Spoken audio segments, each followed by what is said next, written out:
저는 아무 잘못도 안 했어요. 며느리 세리는 수갑을 찬 채로 끌려 나오면서 주변을 둘러보다가 말순을 발견했습니다. 어머니, 어머니가 왜 여기 계세요?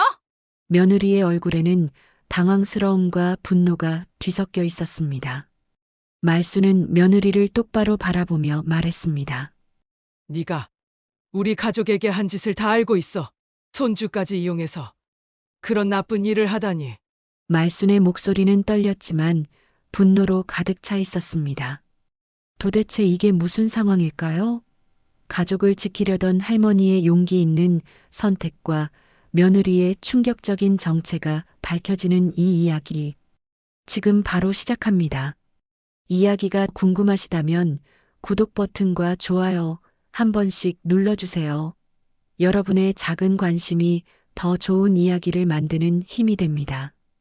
오말순은 올해로 칠순을 한 해 넘긴 나이였지만 여전히 동네 골목 어귀에서 반찬 가게를 꾸려나가며 하루하루를 성실하게 살아가고 있었습니다. 새벽 5시면 어김없이 일어나 시장에 나가 신선한 재료를 고르고 오전 내내 정성스럽게 반찬을 만드는 일상이 벌써 15년째 이어지고 있었죠. 손님들은 말순의 손맛을 믿고 찾아왔고 그녀 역시 그런 신뢰에 보답하려고 늘 최선을 다했습니다. 11월 말 첫 추위가 찾아오면서 말순은 겨울 준비를 시작했습니다. 오래된 2층 집 안방에는 할머니 때부터 써온 커다란 오동나무 장롱이 자리 잡고 있었는데 그 속에는 사계절 이불과 옷가지들이 차곡차곡 정리되어 있었죠. 말순은 무거운 겨울 이불을 꺼내기 위해 장롱 앞에 앉았습니다. 나이가 들면서 예전만큼 힘이 나지 않아 이불 하나 꺼내는 것도 제법 버거운 일이 되었습니다. 에고, 이것도 이제 혼자서는 힘드네. 말순은 숨을 고르며 중얼거렸습니다. 겨울 이불은 장롱 맨 아래쪽에 보관되어 있었는데 그것을 꺼내려면 위쪽 이불들을 먼저 드러내야 했죠. 하나씩 차근차근 꺼내던 중 장롱 바닥에 두툼한 서류 봉투 하나가 눈에 띄었습니다. 갈색 종이 봉투였는데 언제부터 그곳에 있었는지 알 수 없었습니다. 이게 뭐지? 말순은 호기심이 생겼습니다. 기억을 더듬어 봐도 그런 봉투를 넣어둔 적이 없었거든요. 혹시 아들 태수가 중요한 서류를 보관해 둔 것일까 싶어서 조심스럽게 봉투를 집어들었습니다. 봉투는 생각보다 무거웠고 안에 여러 장의 서류가 들어있다는 것을 알 수 있었죠. 말순은 봉투를 들고 거실로 나가 식탁 위에 놓았습니다. 그리고는 안경을 쓰고 봉투 입구를 조심스럽게 열어보았죠. 첫 번째로 나온 것은 하얀 표지에 빨간 글씨로 보험증권이라고 적힌 서류였습니다. 표지를 넘기자 아들 태수의 이름이 또박또박 적혀 있었고 그 아래에는 보험 가입 내용들이 빼곡히 나열되어 있었습니다. 아, 태수가 보험에 가입했었구나. 말순은 처음에는 대수롭지 않게 생각했습니다. 요즘 세상에 보험 하나 정도는 들어두는 게 당연하다고 여겼거든요.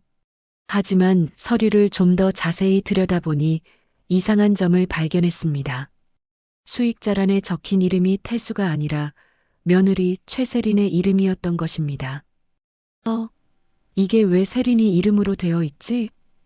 말순은 고개를 갸우뚱했습니다. 봉투 안에는 그 보험증권만 있는 게 아니었습니다.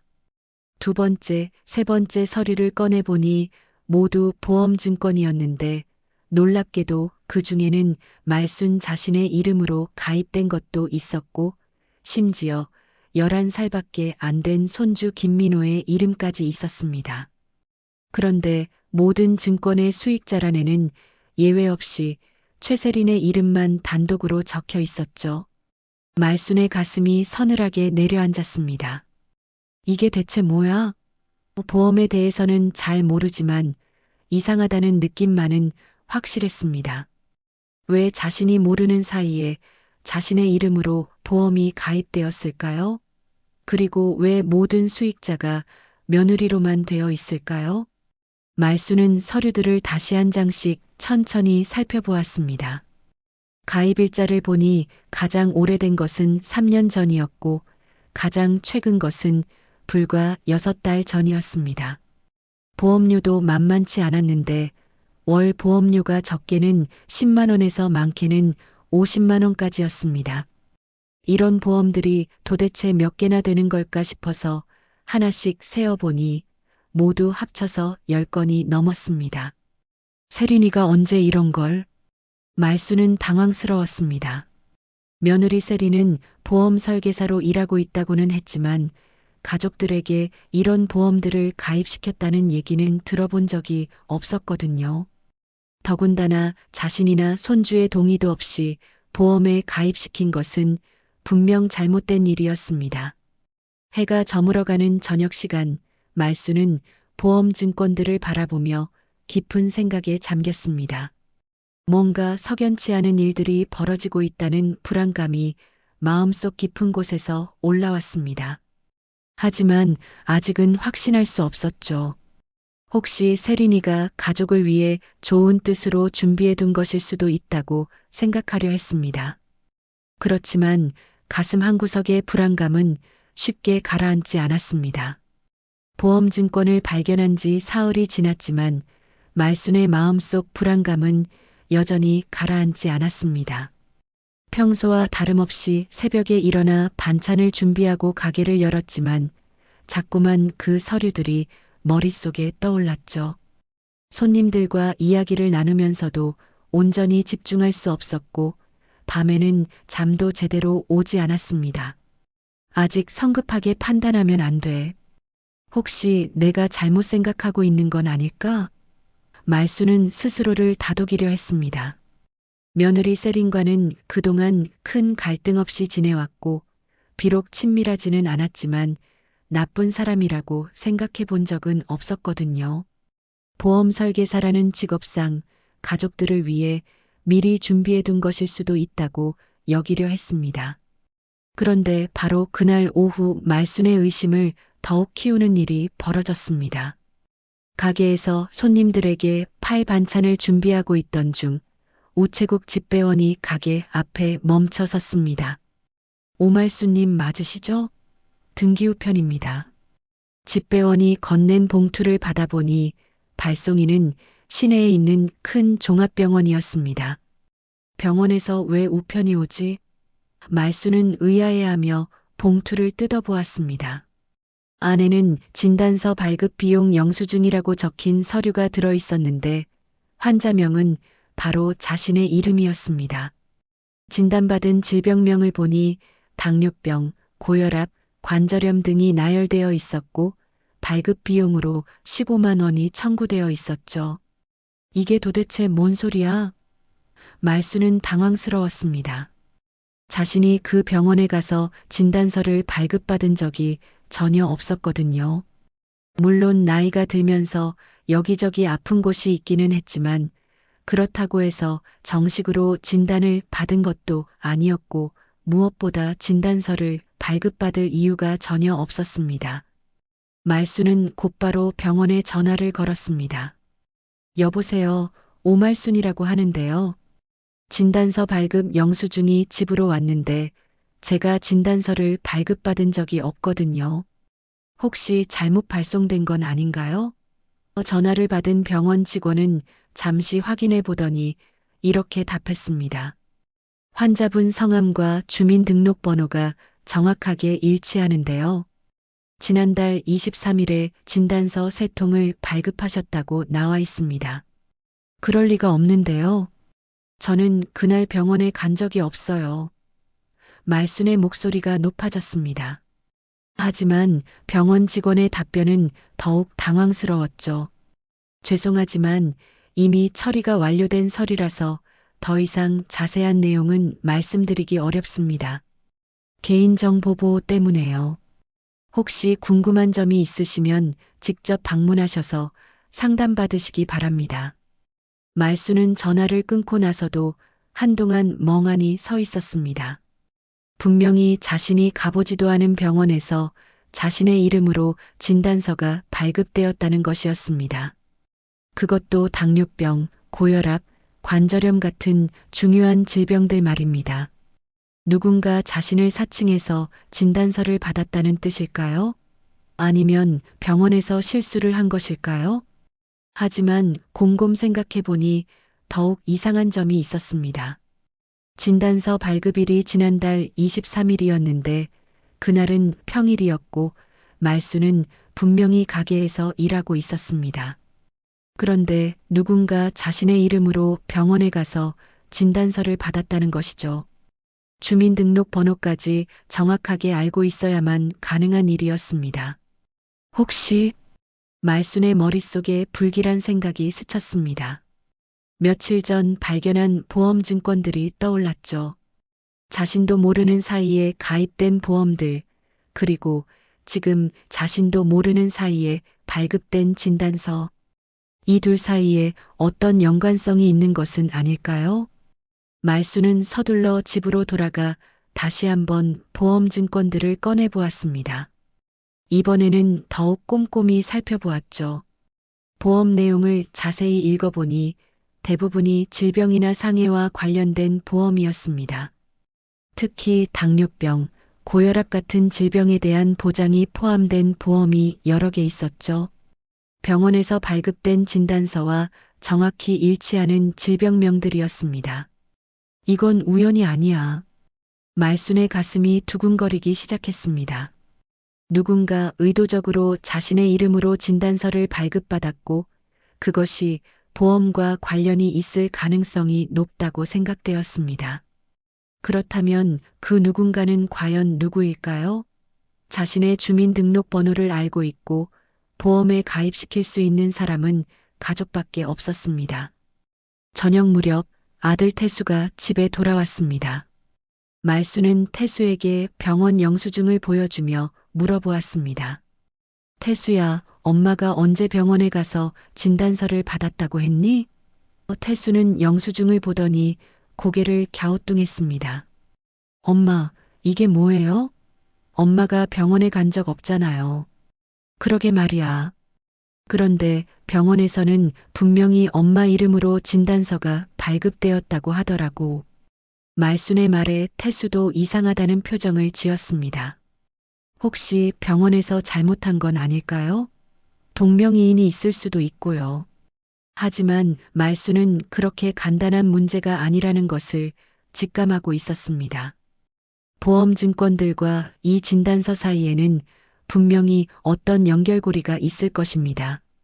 다만 아직은 확신할 수 없어서 아들에게 보험 이야기는 꺼내지 않았죠. 좀 더 확실한 증거를 찾아야 한다고 생각했습니다. 그날 밤 말수는 잠자리에 들었지만 쉽게 잠들 수 없었습니다. 마음 한구석에서 불안감이 점점 커져만 갔습니다.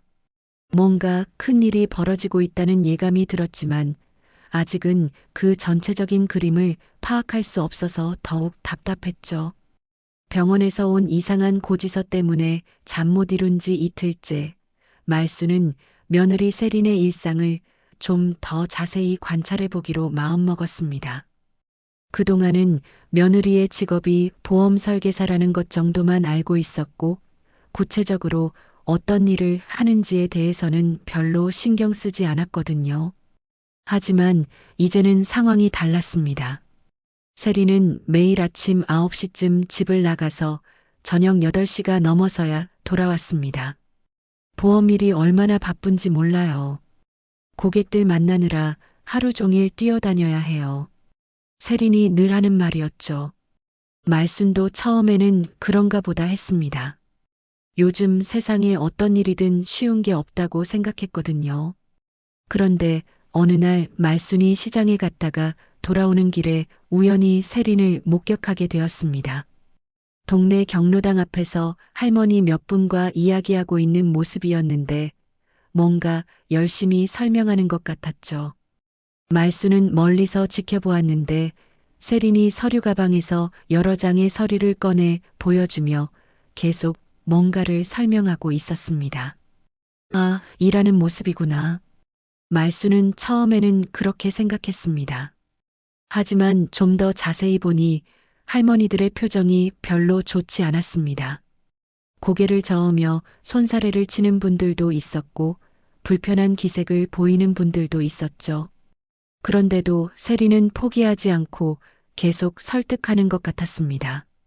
며칠 후 말수는 경로당에서 만난 김옥분 할머니로부터 충격적인 이야기를 들었습니다.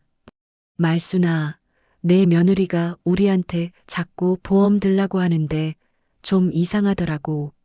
옥분 할머니는 목소리를 낮춰 말했습니다. 70 넘은 사람한테 무슨 보험을 들라고 하냐? 그리고 보험료도 너무 비싸고. 무슨 보험인데요? 말순이 물었습니다. 옥분 할머니는 주변을 둘러보더니 더욱 조심스럽게 말했습니다. 암보험이니 상해보험이니 하면서 여러 개를 들라고 하더라고. 그런데 월 보험료가 30만 원, 50만 원씩 해. 우리 같은 사람들이 어떻게 그런 돈을 내냐고 했더니 나중에 보험금으로 몇 배는 받을 수 있다고 하면서 말순의 가슴이 서늘해졌습니다. 옥분 할머니의 말을 들어보니 며느리가 동네 어르신들에게 권하는 보험들이 자신이 발견한 보험증권들과 비슷한 종류였습니다. 그래서 할머니는 어떻게 하셨어요? 나야 당연히 안 한다고 했지. 그런데 세린이가 계속 찾아와서 설득하더라고. 심지어는 건강검진도 받아보라고 하면서 자기가 아는 병원 소개해준다고도 하고. 옥분 할머니의 말에 말수는 깜짝 놀랐습니다. 자신도 모르게 받았다는 진단서 이야기가 떠올랐거든요. 혹시 그 병원이 어디예요? 말순이 물었습니다. 옥분 할머니가 대답한 병원 이름은 바로 말순에게 진단서 영수증을 보낸 그 병원이었습니다. 이제는 우연의 일치라고 할 수 없었죠. 분명히 뭔가 계획적인 일들이 벌어지고 있었습니다. 그날 저녁 말수는 시장 상인들과 이야기하던 중 더욱 놀라운 사실을 알게 되었습니다. 채소 가게를 하는 이순자 씨가 조심스럽게 말을 꺼냈습니다. 말순 씨, 죄송한 말씀인데 내 며느리한테 좀 조심하라고 전해줘. 요즘 동네에서 소문이 안 좋거든. 무슨 소문이요? 말순이 물었습니다. 순자 씨는 주변을 살피더니 작은 목소리로 말했습니다. 세린 씨가 보험금 타려고 일부러 가짜 질병 서류까지 꾸몄다더라고. 그리고 어르신들한테 보험을 억지로 가입시키려고 한다는 소문도 있고. 말수는 다리에 힘이 풀렸습니다. 가짜 질병 서류라는 말이 자신이 받은 진단서를 가리키는 것 같았거든요. 그런 소문이 어디서 나온 거예요? 병원에서 일하는 간호사가 우리 동네 사는데 그 사람이 그러더라고. 세린 씨가 자주 와서 이상한 부탁을 한다고. 자세한 건 말 못하겠지만 뭔가 석연치 않은 일들이 있다는 거야. 순자 씨의 말에 말수는 머릿속이 복잡해졌습니다. 집으로 돌아온 말수는 다시 한번 보험증권들을 꺼내서 살펴보았습니다. 이번에는 보험 가입 일자와 보장 내용을 더욱 꼼꼼히 확인해 보았죠.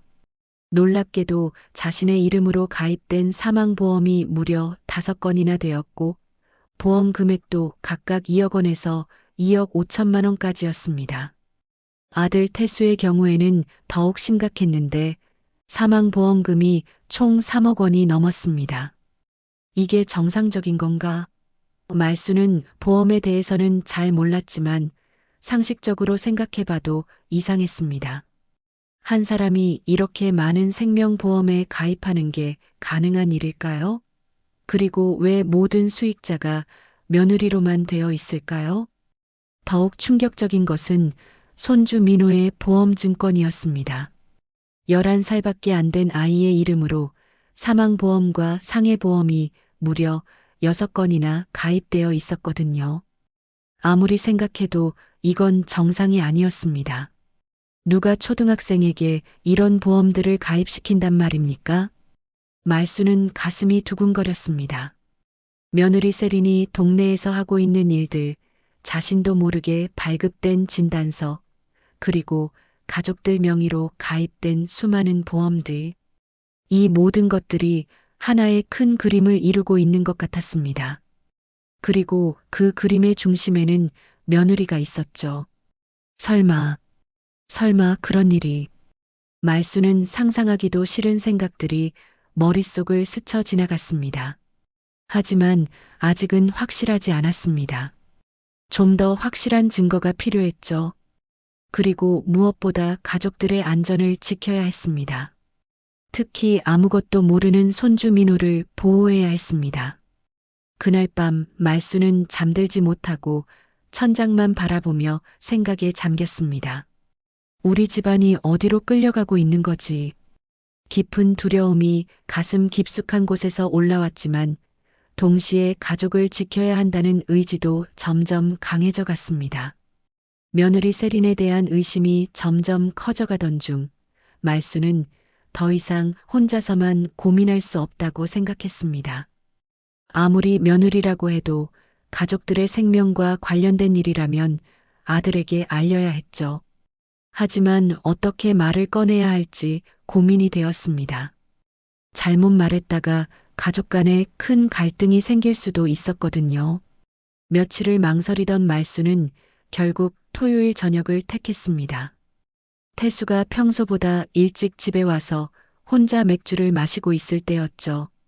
세리는 늦은 시간까지 고객을 만난다고 나가 있었고 손주 민호는 친구 집에서 잠을 자기로 했습니다. 이야기하기에는 적당한 시간이었습니다. 태수야. 말수는 조심스럽게 말을 꺼냈습니다.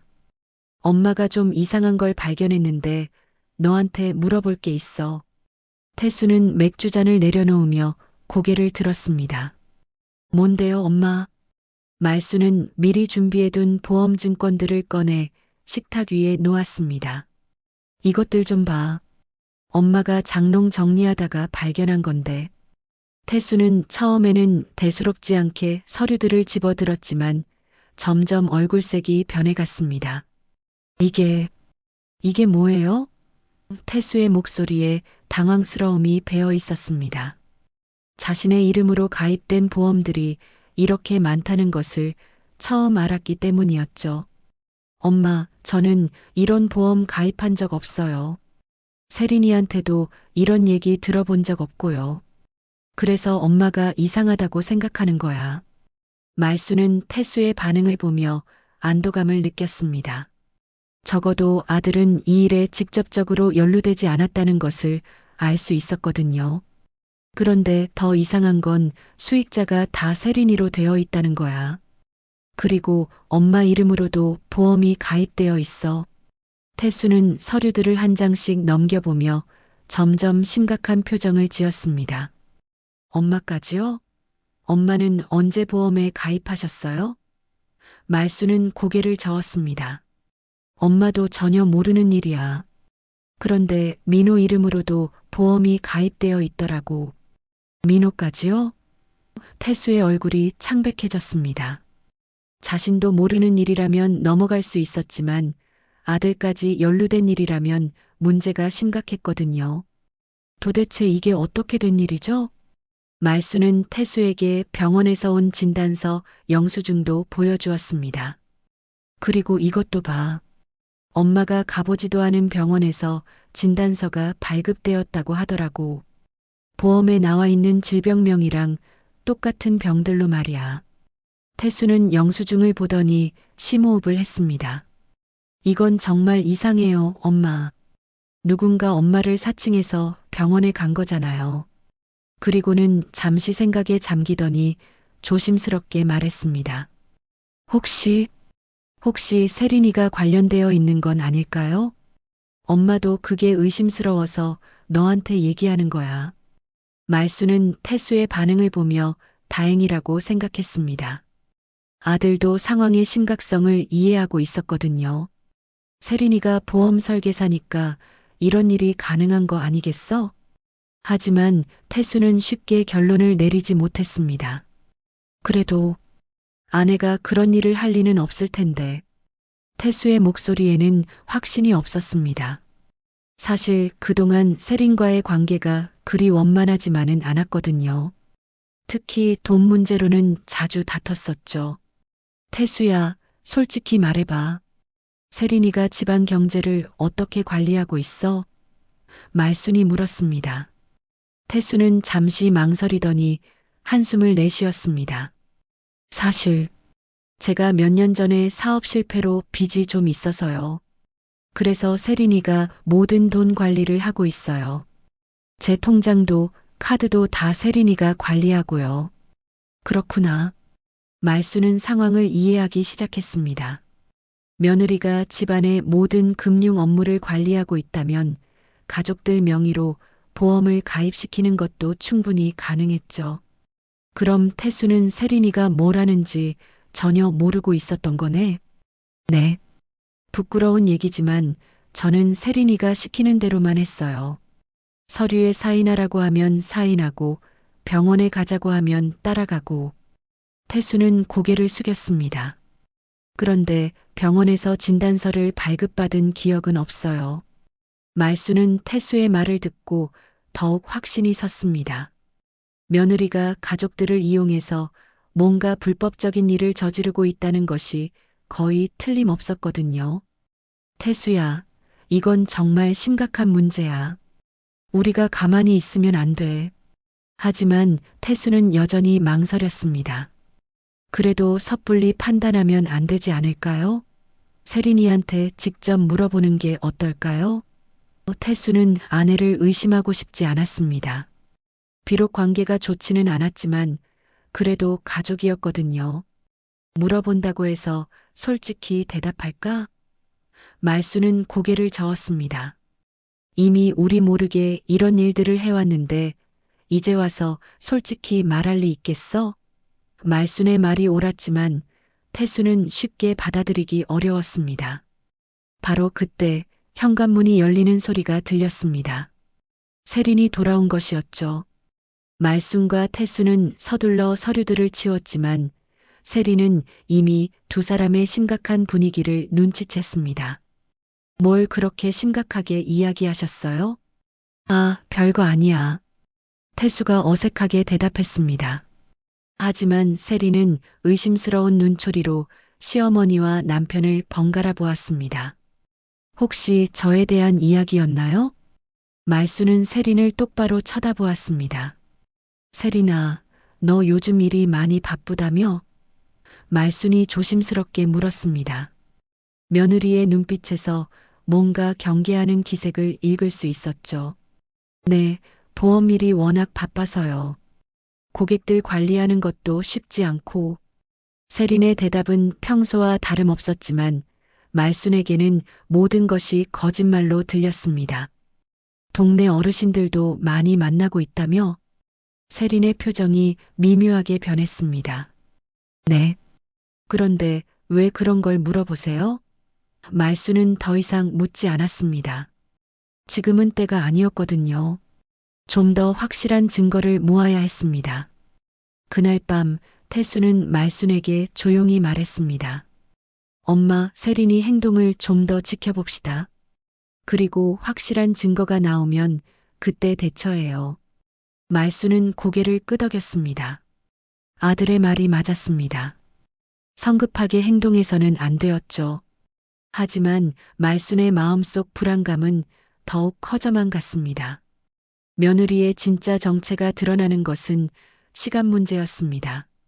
아들 태수와 이야기를 나눈 지 일주일이 지났지만 말순의 마음은 여전히 무겁기만 했습니다.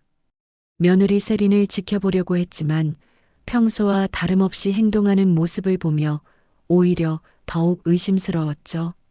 진짜 아무것도 모르는 사람이라면 이렇게 자연스럽게 행동할 수 있을까 하는 생각이 들었습니다. 그러던 어느 날 오후 말순이 가게에서 반찬을 정리하고 있을 때 이웃에서 떡집을 하는 박금숙 씨가 찾아왔습니다. 금숙 씨는 평소 말이 많지 않은 사람이었는데 그날은 왠지 모르게 안절부절 못하는 모습이었습니다. 말순 씨, 잠깐 얘기 좀 할까요? 무슨 일인가요? 말순이 물었습니다. 금숙 씨는 주변을 둘러보더니 목소리를 낮춰 말했습니다. 사실 며칠 전부터 말해야 하나 말아야 하나 고민했는데 말순 씨 며느리에 대한 얘기예요. 말순의 가슴이 두근거렸습니다. 세린이가 어쨌다는 거예요? 금숙 씨는 잠시 망설이더니 입을 열었습니다. 우리 동네 김할머니 아세요? 경로당에서 자주 보는 분.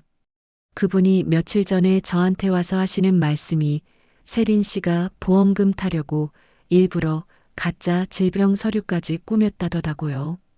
말수는 숨이 멎는 듯 했습니다. 그동안 자신이 의심했던 일들이 사실이었다는 증언이 나온 것이었죠.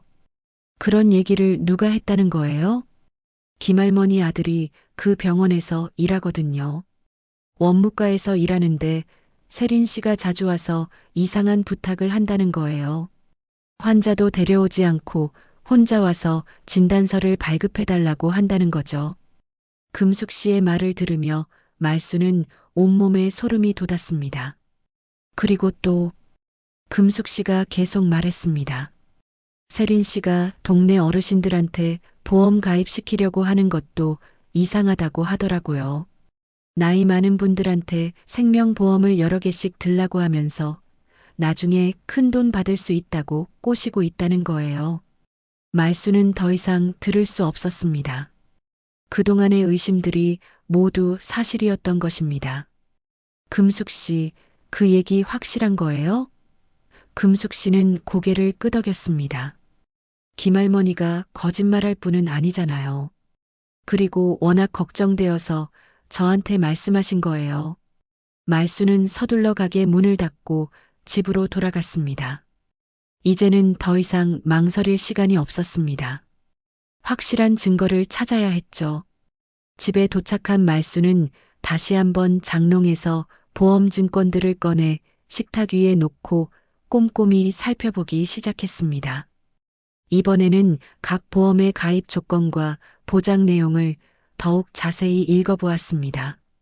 놀랍게도 대부분의 보험이 사망보험이었고 그 금액이 상상을 초월했습니다. 자신의 이름으로 가입된 사망보험만 해도 총 3억 2천만 원이었고 아들 태수는 3억 5천만 원, 손주 민호까지 포함하면 총 8억 원이 넘는 거액이었습니다. 이게 정상적인 보험 가입이겠어? 말수는 손이 덜덜 떨렸습니다. 한 가족이 이렇게 많은 사망보험에 가입하는 것 자체가 이상했지만 모든 수익자가 며느리 혼자로 되어 있다는 것은 더욱 의심스러웠죠. 게다가 가족들은 아무도 이런 보험에 가입했다는 사실을 모르고 있었습니다. 말순이 보험증권들을 살펴보던 중 한 가지 더 충격적인 사실을 발견했습니다. 가입일자를 보니 가장 최근에 가입된 보험이 불과 한 달 전이었는데 그것은 손주 민호의 상해보험이었습니다. 역시 수익자는 세린이었죠. 아이까지. 말수는 분노가 치밀어 올랐습니다. 성인도 아닌 11살 아이의 이름으로 이런 보험을 가입시킨다는 것은 도저히 이해할 수 없는 일이었습니다. 더군다나 아이의 아버지인 태수조차 모르는 일이었죠. 말수는 보험증권들 사이에서 또 다른 서류를 발견했습니다. 그것은 가족들의 건강검진 결과서였는데 모두 세린이 이름으로 신청한 것이었습니다. 검진 날짜를 보니 각각 보험 가입일 직후였고 검진 결과에는 여러 가지 질병 소견이 적혀 있었습니다. 이것도 가짜구나. 말수는 확신했습니다. 자신이 받은 가짜 진단서와 마찬가지로 이 건강검진 결과서들도 조작된 것이 분명했습니다. 보험금을 타기 위해 미리 준비해둔 서류들이었던 것이죠. 그런데 서류들을 더 자세히 살펴보던 중 말수는 오싹한 발견을 했습니다. 손주 민호의 건강검진 결과서에 선천성 심장질환 의심이라는 소견이 적혀 있었던 것입니다. 하지만 민호는 태어날 때부터 건강했고 지금까지 심장에 아무런 문제가 없었습니다. 학교 건강검진에서도 항상 정상 판정을 받았죠. 이 악한 것이 말수는 분노로 온몸이 떨렸습니다. 며느리가 순진한 아이까지 이용해서 보험 사기를 저지르고 있다는 것을 알게 되었거든요. 게다가 심장질환이라는 위험한 질병으로 조작해 놓았다는 것은 더욱 충격적이었습니다. 말수는 서둘러 모든 서류를 정리해서 안전한 곳에 보관했습니다. 이제는 확실한 증거가 있었습니다. 며느리 세린이 가족들을 이용해서 보험 사기를 저지르고 있다는 것을 증명할 수 있는 물증이었죠. 그날 저녁 세린이 평소보다 늦게 집에 돌아왔습니다. 오늘은 왜 이렇게 늦었어? 태수가 물었습니다. 세린은 피곤한 표정을 지으며 대답했습니다. 중요한 고객이 있어서 늦게까지 상담했어요. 큰 계약이 성사될 것 같아요. 말수는 세린을 바라보며 속으로 생각했습니다. 큰 계약이라. 우리 가족을 이용한 보험 사기 말이지. 하지만 아직은 때가 아니었습니다. 좀 더 신중하게 계획을 세워야 했죠. 그날 밤 말수는 잠들지 못하고 계속 생각에 잠겼습니다. 어떻게 하면 가족들을 보호하고 며느리의 악행을 막을 수 있을까 고민했죠. 이제는 더 이상 혼자서 해결할 수 있는 문제가 아니었습니다. 전문가의 도움이 필요했습니다. 새벽이 되어서야 말수는 결심을 했습니다. 내일 당장 동네 법무사를 찾아가서 상담을 받아보기로 했죠. 가족의 생명이 걸린 일이라면 더 이상 망설일 수 없었습니다. 며느리의 검은 속셈이 완전히 드러난 이상, 이제는 행동에 나서야 할 때였습니다. 새벽 내내 잠 못 이룬 말수는 해가 뜨자마자 결심을 굳혔습니다. 더 이상 혼자서 끙끙 앓고 있을 수는 없었죠. 가족의 생명이 위험에 처해 있는 상황에서 망설이는 것은 오히려 더 큰 위험을 불러올 수 있었습니다. 말수는 반찬가게 문을 열기 전에 먼저 해야 할 일이 있다고 생각했습니다. 동네에서 오래 법무사 일을 해온 박민수 사무장은 말순이 20년 넘게 알고 지낸 사이였습니다. 민수 사무장의 어머니가 생전에 말순의 단골 손님이었고 그 인연으로 가족처럼 지내왔죠. 무엇보다 믿을 만한 사람이었고 이런 복잡한 법적 문제에 대해서는 전문가의 조언이 필요했습니다.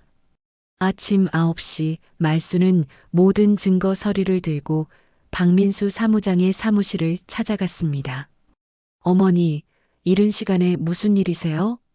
민수 사무장은 말순의 심각한 표정을 보며 즉시 자리를 권했습니다. 앉으세요. 차 한 잔 드릴까요? 민수야, 엄마가 급한 일이 있어서 왔어. 너한테 보여줄 게 있거든. 말수는 떨리는 손으로 가방에서 서류들을 꺼냈습니다.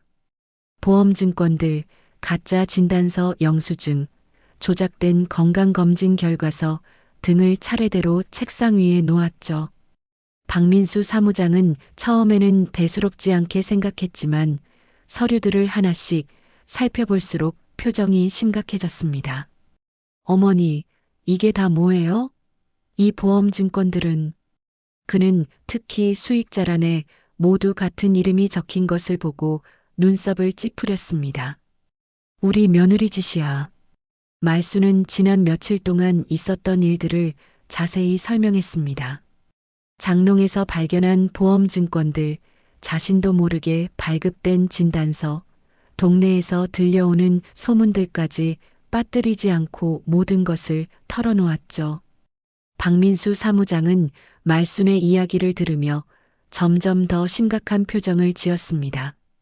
그리고 서류들을 다시 한번 꼼꼼히 검토한 후에 무거운 목소리로 말했습니다. 어머니, 이건 명백히 다중 보험 사기 혐의입니다. 심각해요. 보험 사기라고? 말수는 예상했던 말이었지만 직접 듣고 나니 실감이 났습니다. 얼마나 심각한 건가? 보세요. 한 가족이 이렇게 많은 생명보험에 가입하는 것 자체가 비정상적이에요. 게다가 피보험자들은 가입 사실도 모르고 있고 수익자는 모두 며느리 혼자로 되어 있어요. 민수 사무장은 손가락으로 서류를 가리키며 설명했습니다. 특히 이 가짜 진단서는 정말 문제가 큽니다. 보험사를 속이려고 허위 서류를 만든 거거든요. 말수는 가슴이 답답했습니다. 그럼 우리 가족이 위험에 처한 건가? 민수 사무장은 고개를 끄덕였습니다. 솔직히 말씀드리면 이런 상황에서는 피보험자들의 안전을 걱정해야 합니다. 보험금을 노리고 있다면 그런 끔찍한 생각을 하고 있다는 뜻이야? 말순의 목소리가 떨렸습니다. 민수 사무장은 조심스럽게 대답했습니다. 확실하지는 않지만 가능성을 배제할 수는 없어요. 특히 손주까지 보험에 가입시킨 것을 보면 말수는 온몸에 소름이 돋았습니다. 며느리가 정말로 가족들의 생명을 노리고 있을 수도 있다는 생각에 아찔했죠. 그럼 어떻게 해야 해? 민수야, 엄마를 도와줘. 우선 이 모든 증거를 경찰에 신고해야 합니다. 민수 사무장의 말에 말수는 망설였습니다. 경찰에 신고한다고? 그럼 우리 가족이 완전히 망가지는 거 아니야? 말수는 여전히 가족의 화합을 바라는 마음이 있었습니다. 어머니, 지금은 가족의 화합보다 생명이 더 중요합니다. 민수 사무장이 단호하게 말했습니다. 이런 일을 그냥 넘어가면 더 큰 불행이 생길 수 있어요. 특히 손주 민호 군이 위험할 수 있습니다. 민호 이야기가 나오자 말순의 마음이 확고해졌습니다.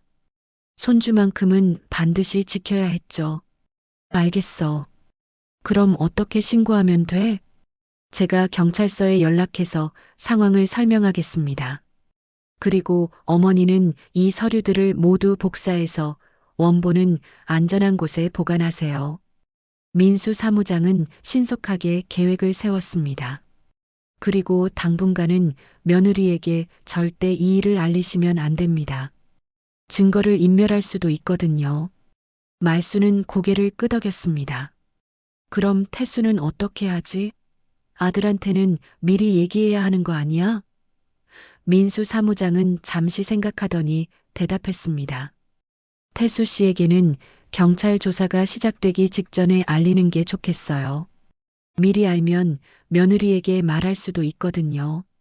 우리 태수가 그런 아이는 아닌데. 말순이 말했지만 민수 사무장은 조심스럽게 말했습니다.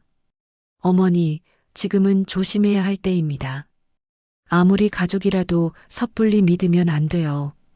그날 오후 박민수 사무장은 경찰서에 연락해서 상황을 설명했습니다.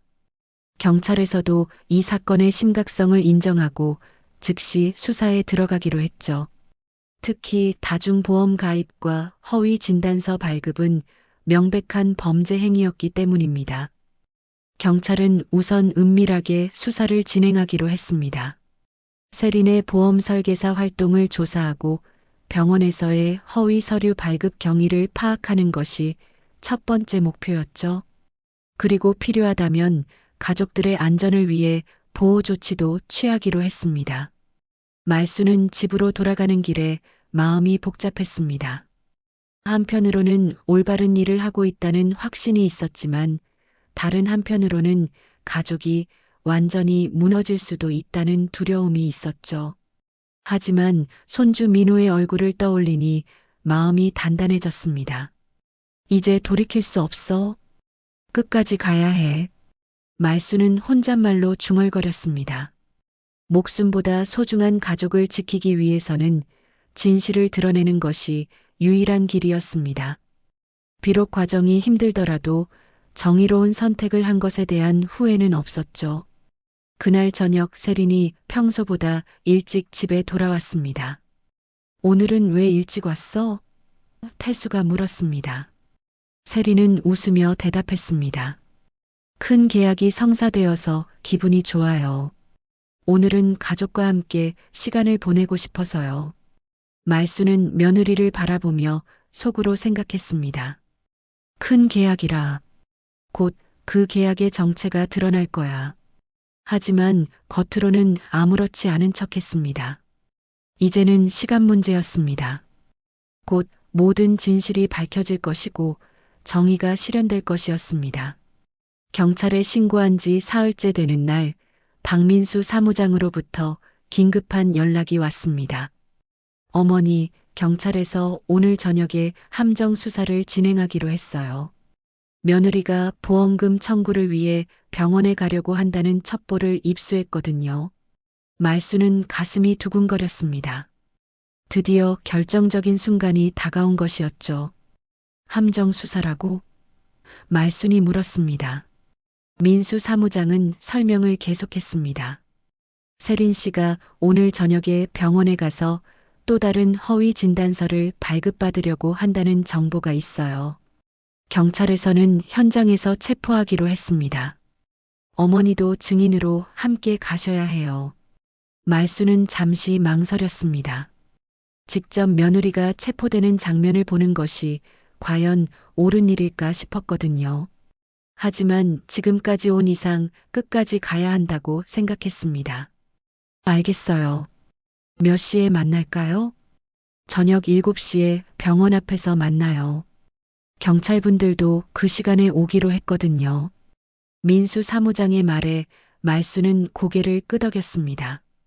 이제 정말로 모든 것이 끝날 때가 온 것 같았습니다. 그날 오후 말수는 평소와 다름없이 반찬 가게 일을 했지만 마음은 전혀 평온하지 않았습니다.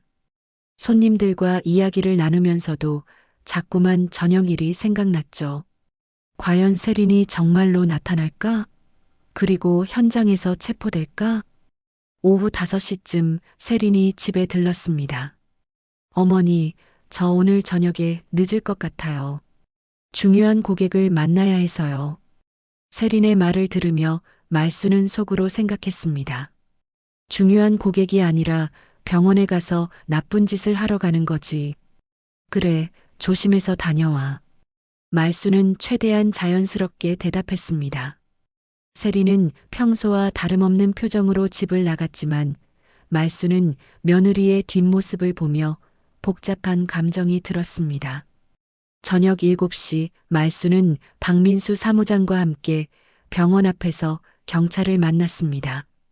형사 2명이 나와 있었는데 그중 한 명이 말순에게 상황을 설명해 주었습니다.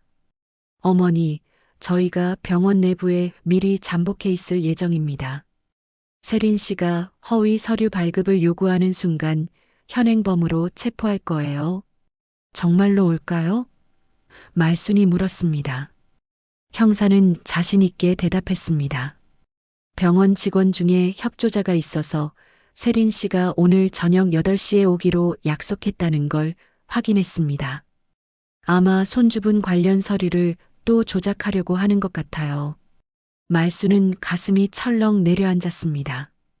민호와 관련된 서류를 또 조작하려고 한다니 정말로 용서할 수 없는 일이었죠. 그럼 저는 어떻게 하면 되나요?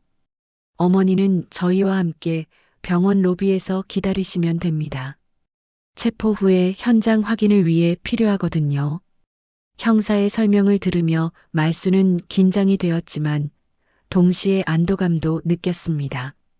드디어 이 악몽 같은 일이 끝날 것 같았거든요. 8시가 조금 지나자 정말로 세린이 병원에 나타났습니다. 평소와 다름없는 모습으로 원무과로 향하는 세린을 보며 말수는 복잡한 감정이 들었습니다. 며느리가 정말로 이런 일을 저지르고 있다는 현실을 직접 목격하게 된 것이었죠. 10분 정도 지나자 병원 안에서 소란스러운 소리가 들렸습니다. 왜 이러세요? 저는 아무 잘못도 안 했어요. 세린의 목소리였습니다. 곧이어 형사들이 세린을 체포해서 나오는 모습이 보였죠. 세린은 수갑을 찬 채로 끌려 나오면서 주변을 둘러보다가 말순을 발견했습니다. 어머니, 어머니가 왜 여기 계세요? 세린의 얼굴에는 당황스러움과 분노가 뒤섞여 있었습니다. 말순은 세린을 똑바로 바라보며 말했습니다. 내가 우리 가족에게 한 짓을 다 알고 있어. 민호까지 이용해서 그런 나쁜 일을 하다니. 말순의 목소리는 떨렸지만 분노로 가득 차 있었습니다. 무슨 소리예요? 저는 정말 아무것도 안 했어요. 세린이 발버둥 쳤지만 형사는 차갑게 말했습니다. 현장에서 허위 진단서 발급을 요구하는 것을 직접 목격했습니다. 그리고 다중보험 가입 증거도 충분히 확보했고요. 바로 그때 태수가 헐레벌떡 뛰어왔습니다. 경찰에서 연락을 받고 급히 온 것이었죠. 이게 무슨 일이에요? 세린아. 태수는 아내가 수갑을 찬 모습을 보고 충격을 받았습니다. 태수 씨, 설명드리겠습니다. 형사가 태수에게 상황을 설명하기 시작했습니다. 따님 부인이 가족들 명의로 다수의 보험에 가입시키고 허위 진단서를 발급받아 보험 사기를 저질렀습니다. 태수는 믿을 수 없다는 표정을 지었습니다. 그럴 리가. 세린이가 그런 일을 할 리가 없어요. 하지만 형사는 구체적인 증거들을 제시했습니다. 태수 씨 명의로 가입된 보험만 해도 10건이 넘고 총 보험금이 3억 5천만 원입니다. 그리고 수익자는 모두 부인으로 되어 있어요. 태수의 얼굴이 창백해졌습니다. 3억 5천만 원이요? 저는 그런 보험에 가입한 적이 없는데. 그제서야 태수는 상황의 심각성을 깨달았습니다. 왜 이런 짓을 했어? 태수가 세린에게 소리쳤습니다. 세린은 처음에는 부인하려고 했지만 증거가 너무 명확하자 결국 본색을 드러냈습니다. 내가 없으면 당신들은 빚더미에 앉아 굶어 죽었을 거야. 보험이라도 있어야 살 수 있었지. 태수는 아내의 냉소적인 대답에 충격을 받았습니다. 보험이라고? 우리를 죽이고 보험금을 타려고 했다는 뜻이야?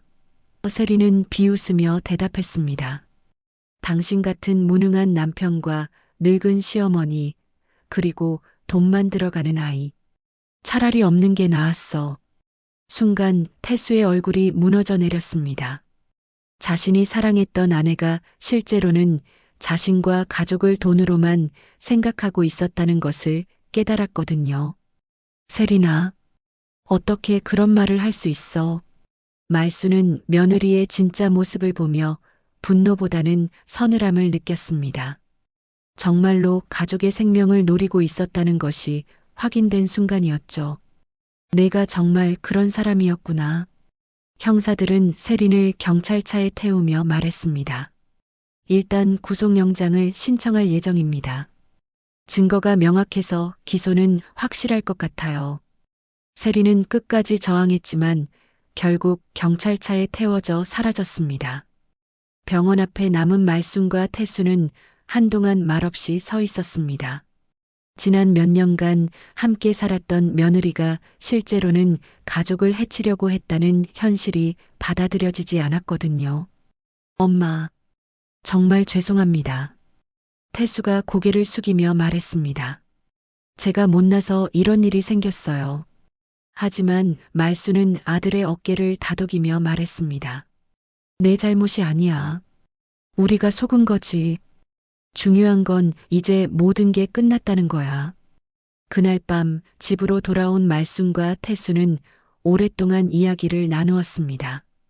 앞으로 어떻게 살아갈지, 민호에게는 어떻게 설명할지에 대해서 말이죠. 힘든 시간이 될 것 같았지만 적어도 생명의 위협은 사라졌다는 것에 안도했습니다. 세린이 체포된 지 석 달이 지났습니다. 재판 과정은 생각보다 빨리 진행되었죠. 증거가 너무나 명확했기 때문입니다. 다중보험 가입, 허위 진단서 발급, 보험 사기 등의 혐의로 세린은 징역 3년을 선고받았습니다. 집행유예 없는 실형이었죠. 판사는 가족을 이용한 계획적 범행으로 죄질이 불량하다고 판시했습니다. 재판이 끝난 후 말수는 복잡한 심정이었습니다. 정의가 실현된 것에 대한 안도감도 있었지만 한편으로는 가족이 완전히 해체된 것 같아서 마음이 아팠죠. 하지만 무엇보다 중요한 것은 이제 가족들이 안전해졌다는 사실이었습니다.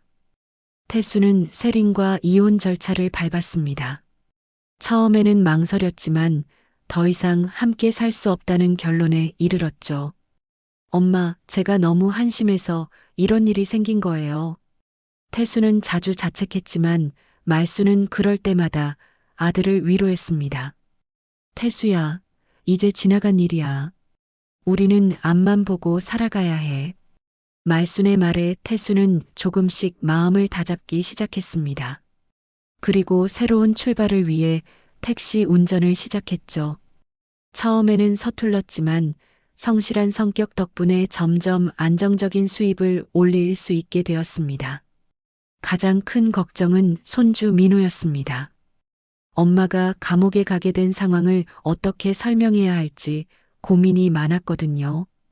결국 말순과 태수는 아이에게 솔직하게 이야기하기로 했습니다. 물론 나이에 맞게 조심스럽게 설명했죠. 민호야, 엄마가 잘못된 일을 해서 한동안 집에 올 수 없게 됐어. 태수가 아들에게 말했습니다. 민호는 처음에는 이해하지 못하는 것 같았지만 시간이 지나면서 서서히 상황을 받아들이기 시작했습니다. 다행히 민호는 생각보다 잘 적응했습니다. 할머니와 아빠가 더욱 세심하게 돌봐주었고 학교에서도 선생님들이 특별히 신경 써주었거든요. 오히려 예전보다 더 밝고 건강하게 자라고 있었습니다. 말수는 여전히 반찬 가게를 운영했습니다. 처음에는 동네 사람들의 시선이 부담스러웠지만 시간이 지나면서 오히려 더 많은 관심과 격려를 받게 되었죠. 말순 씨가 용기 있게 신고해서 다행이었어요. 그런 일을 그냥 넘어갔다면 정말 큰일 날 뻔했잖아요. 단골 손님들이 하는 말이었습니다. 특히 동네 어르신들은 말순에게 고마워했습니다. 세린이 노렸던 다른 피해자들이 있었다는 것이 나중에 밝혀졌거든요. 말순의 신고 덕분에 더 큰 피해를 막을 수 있었던 것이죠. 계절이 바뀌어 다시 겨울이 찾아왔습니다. 말순은 작년과 같이 겨울 이불을 꺼내기 위해 장롱을 열었습니다. 그런데 이번에는 서류 봉투 대신 다른 것들이 눈에 띄었죠. 민호가 그린 그림들, 태수가 어릴 때 썼던 편지들, 가족 사진들이 정성스럽게 보관되어 있었습니다. 아, 이런 게 있었구나. 말수는 오래된 가족 사진을 보며 잔잔한 미소를 지었습니다. 세린이 오기 전 아직 가족이 화목했던 시절의 사진들이었죠. 비록 지금은 어려운 시간을 보내고 있지만 언젠가는 다시 행복한 가족이 될 수 있을 거라는 희망이 생겼습니다. 태수는 택시 운전을 시작한 지 반년이 되어 가면서 점점 안정을 찾아갔습니다. 성실하게 일하는 모습을 보며 말수는 뿌듯했죠. 엄마, 이제 제가 가족을 책임지겠어요. 태수의 말에는 예전에 없던 의지가 담겨 있었습니다. 민호도 새로운 환경에 잘 적응했습니다. 할머니와 아빠의 사랑을 듬뿍 받으며 밝게 자라고 있었죠. 때로는 엄마가 그리워서 울기도 했지만 할머니가 따뜻하게 달래주면 금세 웃음을 되찾곤 했습니다. 할머니, 우리 가족 이제 괜찮은 거죠? 어느 날 민호가 말순에게 물었습니다. 말순은 손주를 끌어안으며 대답했습니다. 그럼 우리는 서로 사랑하고 아끼는 진짜 가족이니까 당연히 괜찮아. 어느 날 저녁 말순은 태수, 민호와 함께 저녁을 먹으며 생각에 잠겼습니다. 지난 1년을 돌아보니 정말 많은 일들이 있었죠. 충격적인 발견, 고통스러운 진실, 용기 있는 결단, 그리고 새로운 시작까지. 힘든 과정이었지만 결국 가족을 지켜낼 수 있었습니다. 돈이 아니라 지켜야 할 건 결국 가족이었구나. 말수는 혼잣말로 중얼거렸습니다. 세리는 돈을 위해 가족을 이용하려 했지만 진짜 소중한 것은 서로를 아끼고 보호하는 마음이었습니다. 겨울 이불을 꺼내면서 말수는 이번에는 다른 감정을 느꼈습니다. 작년에는 차가운 공포와 불안이 함께 올라왔지만 이번에는 따뜻한 가족의 온기가 느껴졌죠. 비록 완전하지는 않지만 서로를 진심으로 사랑하는 가족이 있다는 것만으로도 충분히 행복했습니다. 할머니, 뭐 하세요? 민호가 다가와서 물었습니다. 말수는 손주의 머리를 쓰다듬으며 미소 지었습니다. 겨울 준비하는 거야. 우리 민호 추위 타지 않게 말이야. 태수도 옆에서 이불 정리를 도와주었습니다. 엄마, 올겨울은 작년보다 훨씬 따뜻할 것 같아요. 태수의 말에 말수는 고개를 끄덕였습니다. 정말로 이번 겨울은 달랐습니다. 가족의 진정한 사랑으로 가득 찬 겨울이었거든요. 그날 밤 말수는 포근한 겨울 이불을 덮고 잠자리에 들었습니다. 마음이 평온했죠. 지난해 이맘때와는 완전히 다른 기분이었습니다. 비록 앞으로도 어려움이 있겠지만 서로를 지켜주는 가족이 있기에 무엇이든 헤쳐나갈 수 있을 것 같았습니다. 새벽녘 말수는 창밖으로 첫눈이 내리는 것을 보았습니다. 하얀 눈이 세상을 덮으며 새로운 시작을 알리는 것 같았죠. 말수는 잔잔한 미소를 지으며 창문을 바라보았습니다. 이제 정말로 새로운 겨울, 새로운 시작이었습니다. 오말순 할머니의 이야기를 통해 진짜 가족의 의미와 돈보다 소중한 것이 무엇인지 깨달을 수 있었습니다. 용기를 내어 진실을 마주한다면 결국 진정한 행복을 찾을 수 있다는 것을 보여준 감동적인 이야기였죠. 여러분이 말순 할머니 상황이었다면 어떤 선택을 하셨을지 댓글로 들려주세요. 구독과 좋아요, 알림 설정으로 더 많은 감동 이야기를 함께 만나요. 오늘도 끝까지 함께 해주신 모든 분들께 진심으로 감사드립니다. 다음에는 또 어떤 감동적인 이야기로 찾아뵐지 기대해 주시고 안녕히 계세요.